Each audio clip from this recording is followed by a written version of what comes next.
Hey, welcome to our podcast today. This is Coach Eric Johnson, the brand. This is Coach Aaron Thigpen, the source. Ladies and gentlemen, got a guest for us today. Great young man. I've been able to work with him briefly. We're talking to him today about his journey as an athlete, but his journey also as a football athlete, an aspiring professional athlete. This is Etiva Mauga Clements. Did I say that right? We usually go by Va. Yeah, we go by Va. Okay. We good. But no, this young man, he came to me. His father coaches over at Las Lomas, and he talked to Va about coming in and working with me for his combines over at his college combine. And I've gotten to know this young man. He's a quality young man, and I really enjoyed working with him. He's now in San Diego, still pursuing that pro path. Just so you guys know, he's a local product. Went to College Park High School, then on to Diablo Valley College, and then to the University of Nebraska. He is now pursuing that pro path. Just recently, he was at the Canadian Football League Combine and actually got the defensive player of the Combine honors. So he opened some eyes out there, and hopefully that opens some opportunities. I haven't talked to him about those yet, but just want to welcome Va to the brand and the source. Champions are built.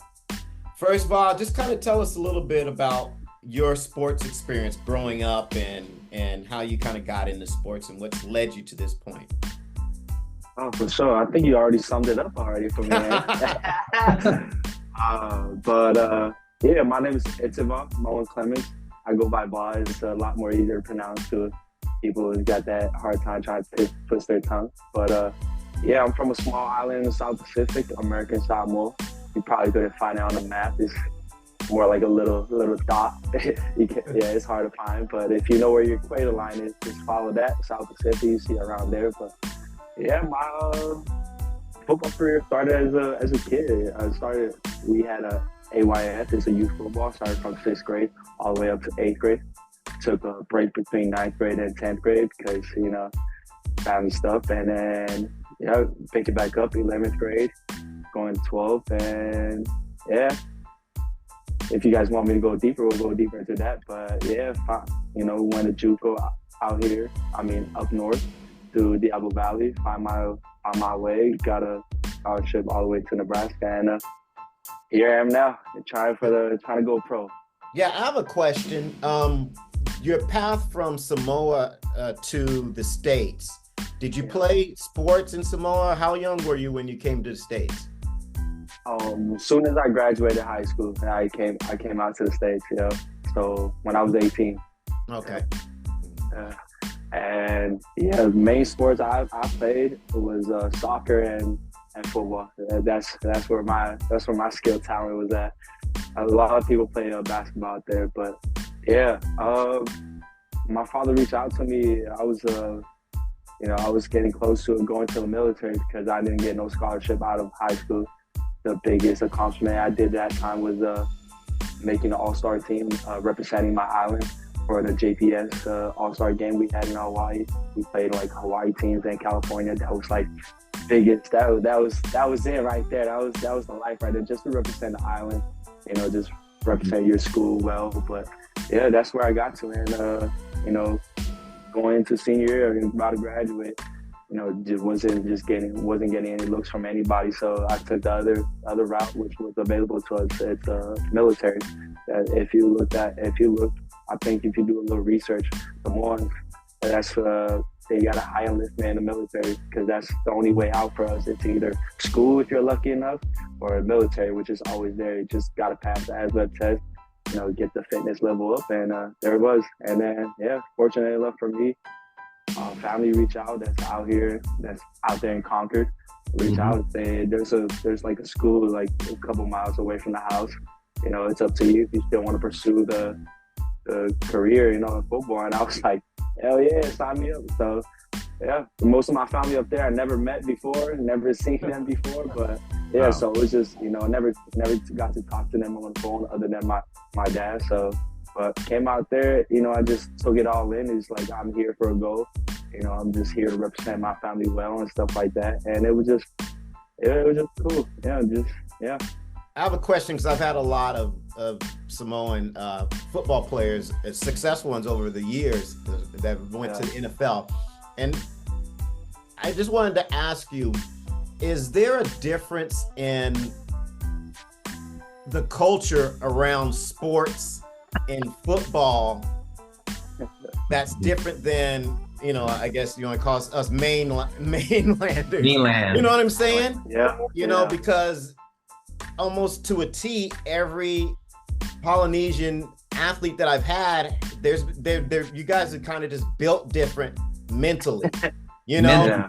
and there's a drive that I see that's common. And I mean, am I just maybe, again, there's a limited population for me, but do you see a difference? Like when you met your teammates out here, it's like, God, these guys, why aren't they this or why aren't they that? I mean, there's a difference between Southern Cal and Northern Cal. We talk about that all the time.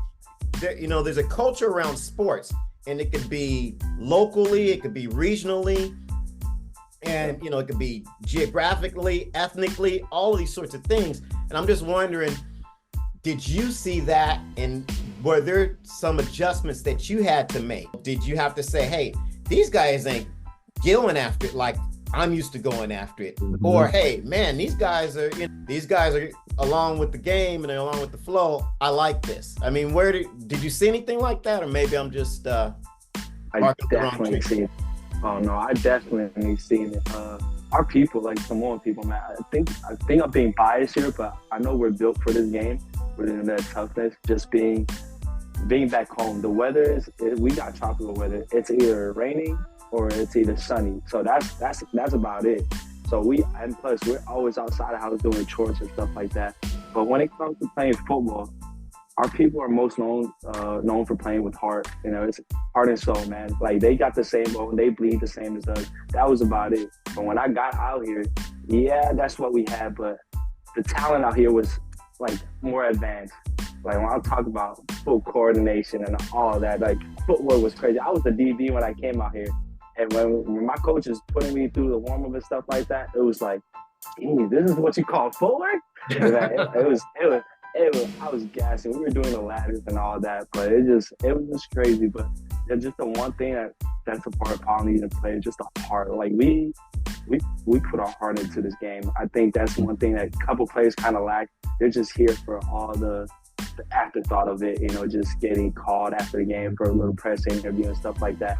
None of them really put in the work like that. I think that's a huge difference. But other than that, the talent out here is crazy. It's amazing. But I just think a lot of people just lack that heart for the game, that play the game, for the game, nothing else, something like that. And when I got here, my first summer, when I got here, we got teaming. But we started with a little running, then we lift, and then we get a little break in between, probably like a 30-minute break, get lunch and stuff like that before we do individual meetings. And when I got there, I had my phone, but I didn't got no cell service or anything. But when I got there, as soon as we got a break, everyone's just on their phone. Like almost every dude in that locker room just down on their phone. And it's just me coming out. The only social media I had back then was Facebook and probably Snapchat. That was about it, just to get connected with family. And just socialize, just cut off. Like everyone's just on their phone and stuff like that until, someone sees someone familiar, that's about it. But I think social media, man, just got a hold on a lot of people. It stopped them from socializing. It kept them from being outside. And now all they do is just stay inside the house and just doesn't go out like that, which I'm really grateful being back home. We don't got data service like we are right now. We can go to the grocery store and just still look. Back home is like wait until I get home. Like, I didn't even have Wi-Fi in my house until I was like in 11th grade. I think that's when we started having a router. That was new. But yeah, we didn't have no data connection. If you wanted any data connection, you got to go to the store in 5 minutes. I don't think kids understand that nowadays. You got to go to the store and get 5 minutes, and those minutes are very, very crucial if you need to call people. So you don't want to spend it too much time on social media. And I hope they keep that. Like, I know there's a part where people learn quicker and stuff like that. But when I'm talking about sport, man, go outside, go play games, man, go play some pickup or something like that. Instead of just staying in the house. Just a lot of people just in the house. Yeah, Bob, I have a question for you too, because Aaron and I talk about this all the time about, outside, go outside and play. That's where you can learn how to be an athlete. And you said you played soccer also when you're growing up. How has soccer helped you transition in football with the footwork and just all of that? How did that help you grow as an athlete? As a kid, I was always skinny, so the stamina was through the roof. So I was just, my nickname, I don't know if some people still remember. I remember it. They called me Taxi because, they put me in a midfielder, and I'd be in the forward. I'd be coming back to fullback and stuff like that. Man, I was just everywhere around the field. So it was just playing around, and soccer helps you with your pursuit angle. Instead of going to where the ball is, go to where you think the ball is going to go. Like, they're passing that ball around, stuff like that. So that's one thing that soccer taught me, Little interesting factor. I was on part of my national team soccer, so it was like under 17. So I'm glad I was in that, but I never got to play though. I probably played one game, but that's me. I was never like the star player, but I was always there working. I get mad if my parents told me to stay home because we got scores. Like I'd be mad, like in the back. I want to show it to them because they'll beat me up even more. But I'd be mad. That's why I think like I really wanted to play sports too. I just want to get out, just go where the kids are at. Because all I have at home are probably like adults. I'll have my little nephews and nieces, but they're too young, But yeah, that's what soccer taught me. And I think the one thing that we don't really have out here is the freedom to go to a park and you see 30 people ready to play something. That's the thing we have. That's one thing I was fortunate to have back home because, we have villages, and each village, they got a big park, and it depends on the season too. So if it's soccer season, everyone's playing soccer. So it's probably like 30, 20 people on the other side versus the other 20. And you get kids involved, you get adults 30 years older, 40.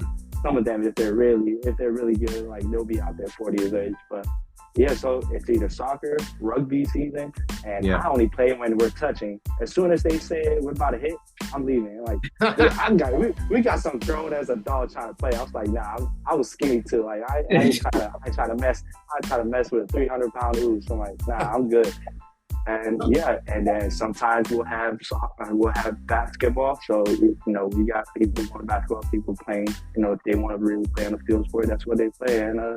And I think that's why I'm fortunate. Like there's always people down the park ready to play, just getting out of the house. So I think that's one thing that contributes to us wanting to play sports and stuff like that. We're always outside.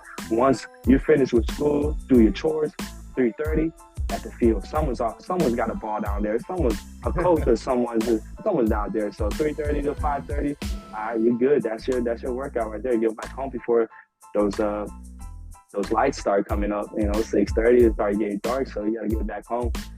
But I think that contributes to the athleticism.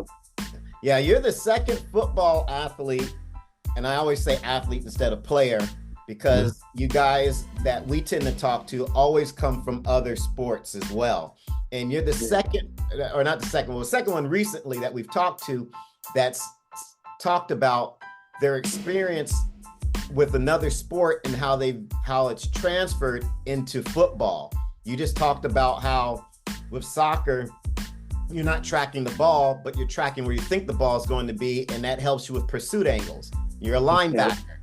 Perfect, kind of transition. And I can't remember who it was we were just talking to, but we're talking about they were played baseball, and they were talking about how tracking a baseball, a fly ball, was helping them with their receiving skills. Yeah, I can see that. Yeah. And so at least the smart ones are taking their experiences, even if they're at a younger age, from one sport and seeing how they transition them into another. And I think that bodes, that says a whole lot for kids playing multiple sports, because even though it's not the exact same activity, there's some correlations and there's some, parallels that most of us can draw, especially if you're an athlete. And I think that's what athletes are able to do. They're able to draw those correlations from one activity and transfer it to another. So it's not just this isolated skill that they just learned under one sport. You get what I'm saying? Most definitely. When I talk to my brothers, they already got kids and stuff like that. There's like probably 6 of them already. I tell them, like, go put them, like, I know football is like the main goal right now, but let them play other sports too, because there's a lot of stuff you can learn from playing other sports. Like, I wish I wasn't good up a basketball. I play basketball, but I'm not really that good with dribble, but it helps with agility. Like, basketball, it's a small court, but it helps you excel, decel, but going side to side is really good. Like, I think these basketball players are really good when it comes to agility and stuff like that, which is something, I never seen until like a couple of years ago. Like, when I really came out here, like, I saw the talent, but man, put them in other sports. Just be athletic. I don't think you should really lock into a sport until you get like to your 12th grade or something like that. Even that, like, just keep the kid athletic and stuff like that. One thing when I was with you, Aaron, like, I know we were training speed and stuff, but you were a track guy and you helped my speed a lot. I really seen it. Like, I'm not just saying just to say it. I really seen the improvement I saw in myself. I told my brothers, like, man, I wish we don't have track back home. So yeah, it's not a sport like that, but man, I wish we had track, because that's one thing why these kids are flying through the roof. These track, like the track workout they do, help them like be more bouncy, a lot more faster and stuff like that. So yeah, I tell them, put them in track if they can. Hey Bob, what drives you, man? I've seen you work out with Aaron at Game Speed in the back there, and what drives you, man? What's your motive? That guy is hungry. There's something that's driving him within. And I think in Champions Are Built, we see this all the time with certain athletes. But what drives you, man? What makes you go? My goal, like where I want to go, like I see myself, I want to play in the league. I think that's everyone's dream. Like as a kid, like you start getting up, that becomes like, that's kind of fiction. You sure don't want to? I'm like, bro, forget what you think. What I think, I want to play in a league. And one of the reasons why I want to do that too is for my family. My family sacrificed a lot. Like, I give my props to my siblings.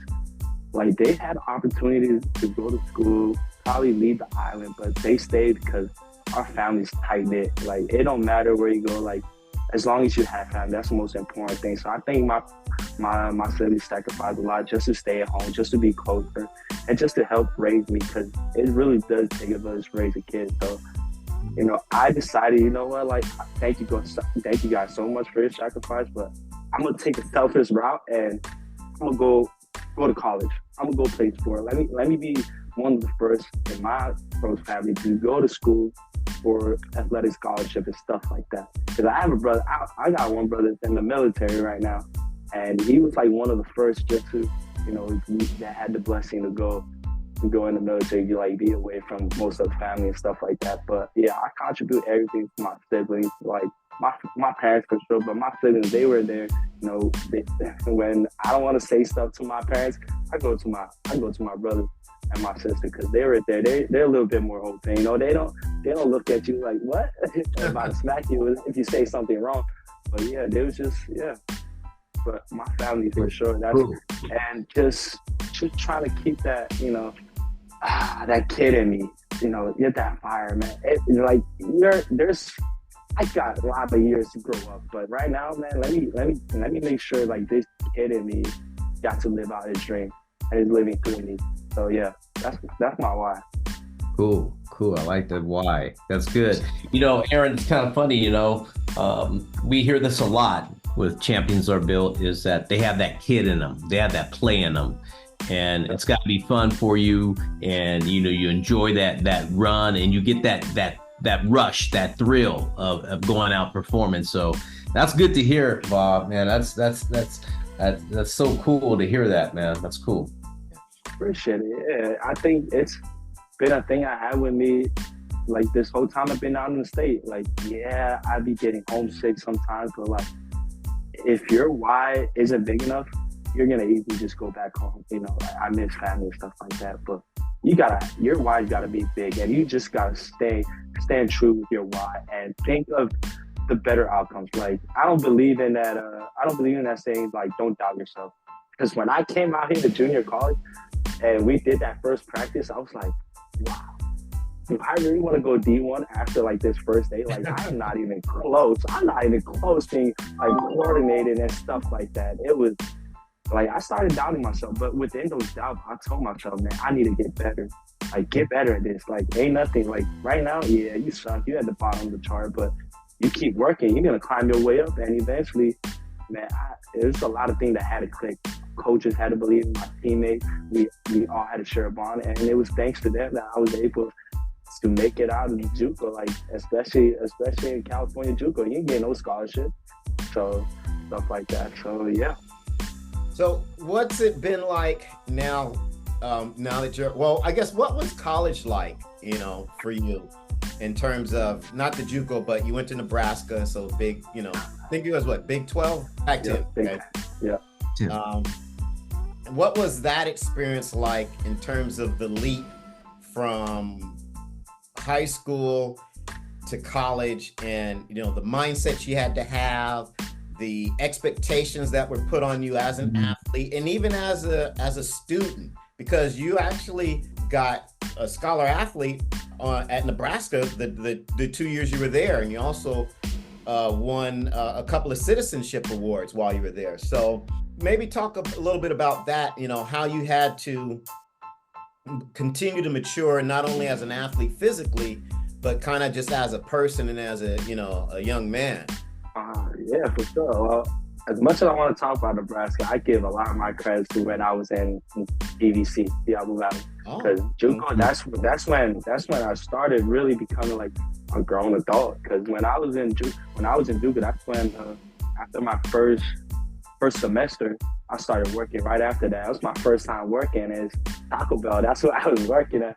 I get food and stuff like that. But yeah, just being a grown adult, like, you really, like, you talk about time management. That was some crazy time management I had. Like, when my family asked me what I want for Christmas, I said just a bike. They said, you sure you don't want a video game or nothing? I said, no. If I get a video game, I'll be too locked in, and I'll be like, want to play video game instead of going to the gym or going out so my bike was just my mode of transportation. So my schedule was like in the morning to whatever, I believe it's 1 or 2 o'clock school, and then practice starts around 3:30 and stuff like that. We finish practice like an hour or 2 hours, and then we got weight room, and right after that, so it'd be like 5 or 6 o'clock, 6 p.m. And then after that, 6 p.m. to 12 midnight, that's when I go to work. And I work from Taco Bell at most time, I help the ladies close and stuff like that. Cause yeah, we close at 12, but then we got to clean up the kitchen, throw everything away and stuff like that. So sometimes we don't get out till like 1 in the morning and stuff like that. But that was my schedule right there. So yeah, so do that, go home and bike home, walk home sometimes. Sometimes that's just another cardio right there, just walking home and stuff like that, just getting the feet used to it. And work really, when I was at Taco Bell, the cashiers, I don't know why, but we're not allowed to sit down. So I'm standing up most of the time over there. So I think it built up some tolerance, fatigue, just standing up a lot of times. So, but yeah, I give my credit to the JUCO, because that's where you think you would have got it out the mud. That was, as some people, fortunately enough, I had, a house to go back to. And some people, on my team, they didn't have anything. They stay in their car. So we were damn near living the same life. Go to school, practice, after practice, go to work.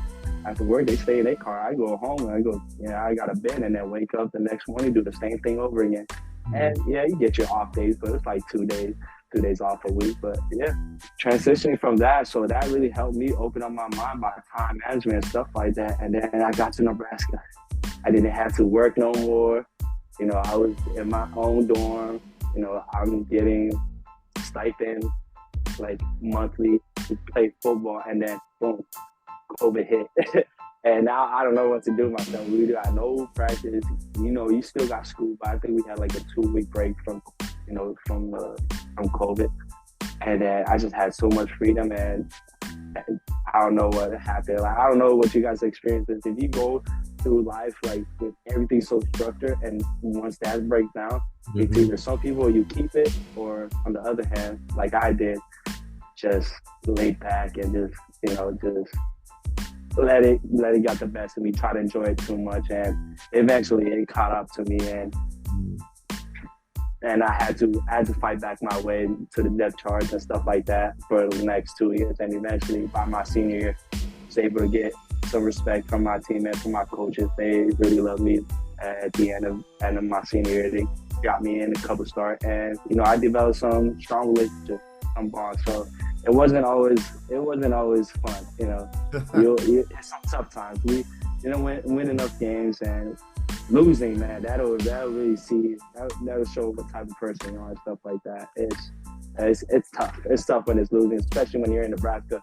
It's cold as hell. Every day is like gloomy until you get to Friday or Saturday where you get to play, you get to prove something, and it just changes your mood when you win those games and stuff like that. But yeah. Well, now that you're out of Nebraska, and you said that you had a hard time when you had all that free time in COVID. Well, now you're an aspiring pro athlete. You've got even more free time. So how are you handling that? I mean, are you still demonstrating that same discipline that you dug yourself out of that hole with before? Are you still doing that now? Because obviously you had a good performance at the CFL Combine. How do you keep that discipline going now while you're still waiting for that phone call? Let's take it back. I was training with you it was a year ago, right? Yeah, it was a year ago. Like started February is when I started training with you. I was going for my, Nebraska for my pro day. And a couple of days before that, I strained my hamstring because I was, trying to be too competitive. I went to my old juice and started running.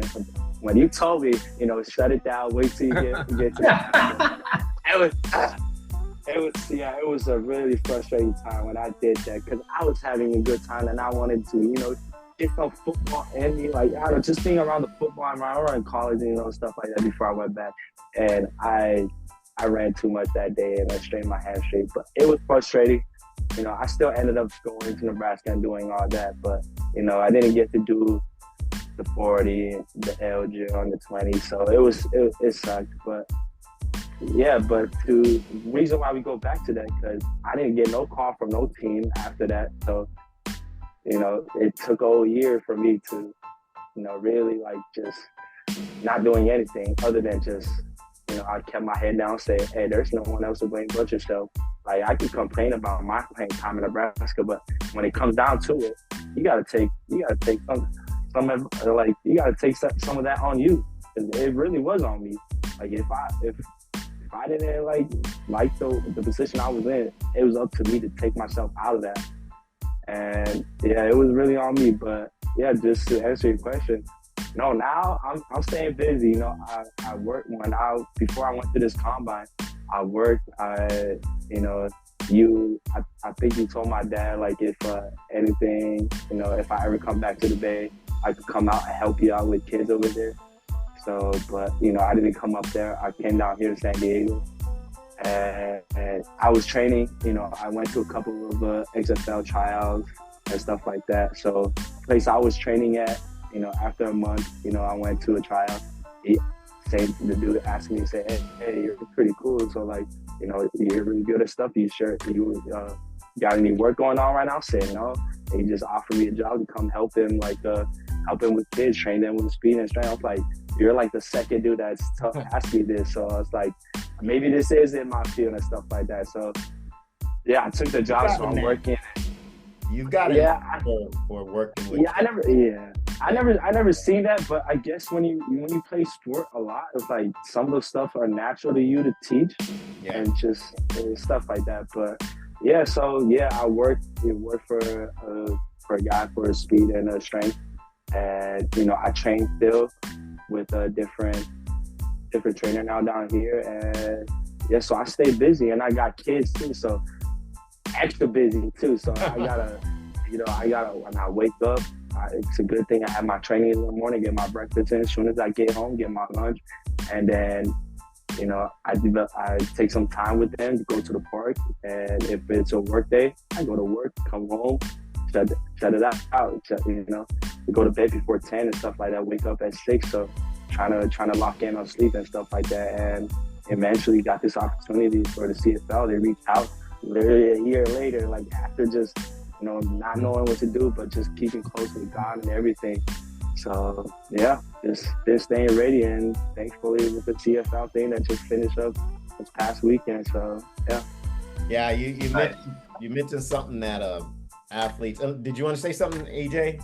No, go ahead, man. We're on the same page, Aaron. That a lot of athletes talk about is locking in and saying, hey, you know what? Okay, I might have messed up, but my window's closing and I got to get back on it.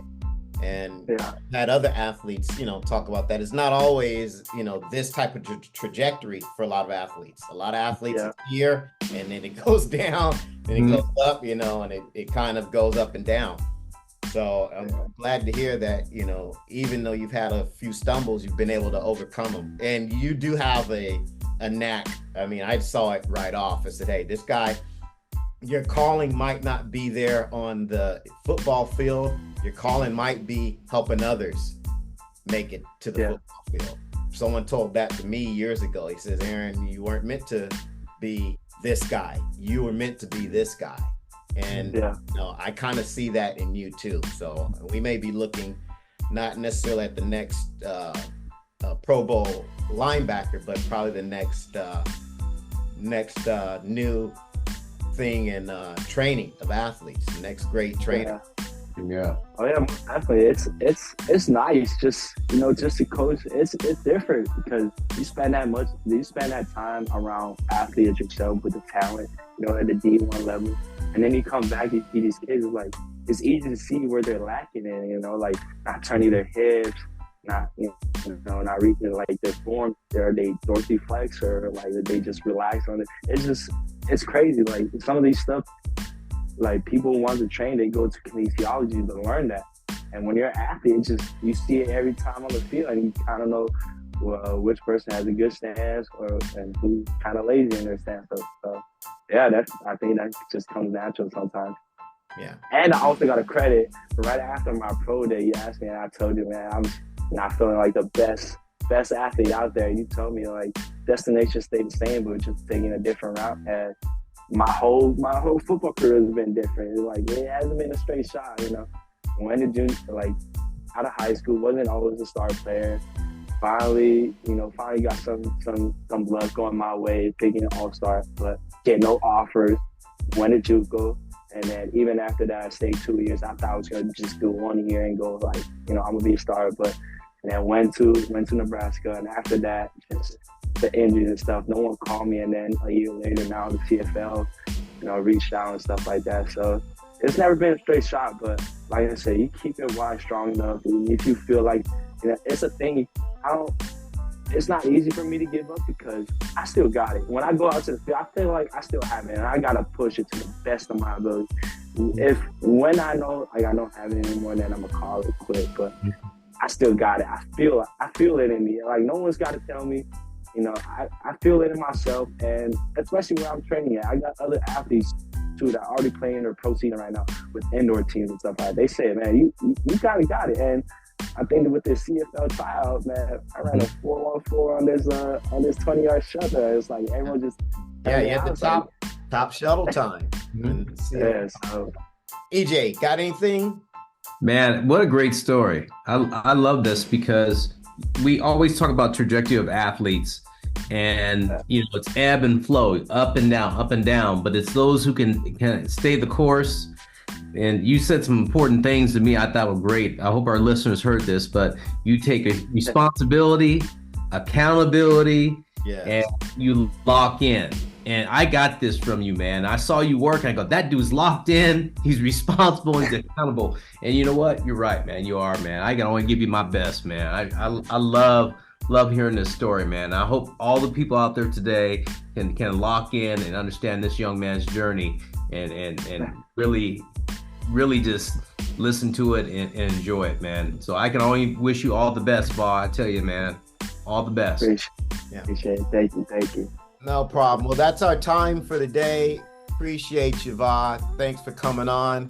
Got any last parting words for some of our young aspiring football players, maybe our high schoolers who are aspiring to get into college? And what might you say to them? Maybe the one thing or two things that you failed to do or didn't do or realize at their age that you're saying, man, I should have done that. Now, I know you talked about the track thing, so I like that.